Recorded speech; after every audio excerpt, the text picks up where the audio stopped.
3 yil bo'ldi, bir tomonim ishlamas edi. Shu oyog'im, qo'lim gapirolmas edim. Keyin o'g'lim bilan xotinim, bolalarim qarardi. Masjid ochilgandan keyin inson markazi yaxshi qarayapti.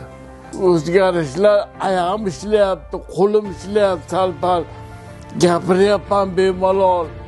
Shularga rahmat.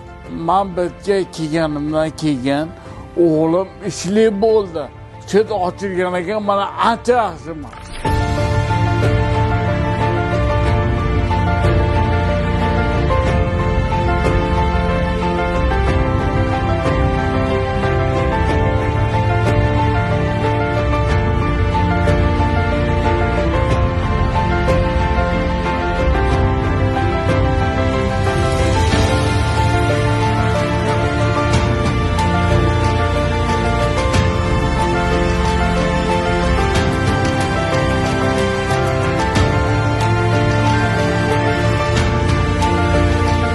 Hozirgi kunda bizning markazimizda 15 nafarga yaqin fuqarolar xizmat olishyapti.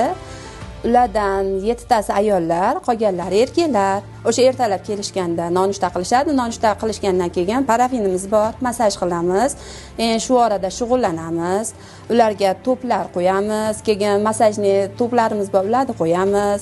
Fly sharlar o'ynatamiz, bo'yninglarimiz bor, bo'yninglarimizni o'ynatamiz. Tiklash reabilitatsiya mashqlarini olib boramiz. Qodir tog'am o'ng tomonlama insultida. Hozirda ancha tiklanishlari yaxshi. Kelganlaridan boshlab parafin massajlarini qo'yganmiz.